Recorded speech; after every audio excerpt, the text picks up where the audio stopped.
అసలు కేదార్నాథ్ ఆలయంలో శివలింగం ఎందుకు లేదని మీకెవరికైనా తెలుసా?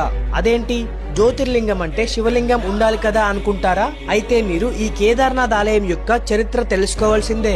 పాండవులు కురుక్షేత్ర యుద్ధంలో చేసిన పాపాలకు గాను ప్రాయశ్చిత్తం కొరకు ఆ మహాదేవుడిని వెతుక్కుంటూ వెళ్తారు. కానీ శివుడు వీరికి కనిపించకుండా తప్పించుకుంటూ తిరుగుతూ ఒక నంది రూపంలోకి మారి ఇప్పుడు ఉన్న కేదార్నాథ్ ఆలయం యొక్క చుట్టుప్రక్కల తిరుగుతూ ఉంటాడు. అయితే పాండవ సోదరులలో ఒకరైన భీముడు ఇక్కడ నంది రూపంలో తిరుగుతుంది ఆ మహాదేవుడే అని గ్రహించి వెంటనే ఇక్కడికి వస్తాడు. అది చూసిన మహాదేవుడు వెంటనే భూమిలోకి దూరిపోతాడు. అప్పుడు భీముడు నందిని పట్టుకొనగా నంది పైభాగం మోపురం మాత్రమే అందుతుంది. తరువాత భూమిలోకి అదృశ్యమైన మహాదేవుడు తిరిగి మళ్లీ మోపురం పైభాగం పైకి లేచి ఉంటుంది. అలా మోపురం కేదార్నాథ్ లో, చేతులు తుంగనాథులో, ముఖం రుద్రప్రయాగ్లో, నాభి అంటే కడుపు మధ్య మహేశ్వరంలో, జుట్టు కల్పేశ్వరంలో కనిపిస్తుంది.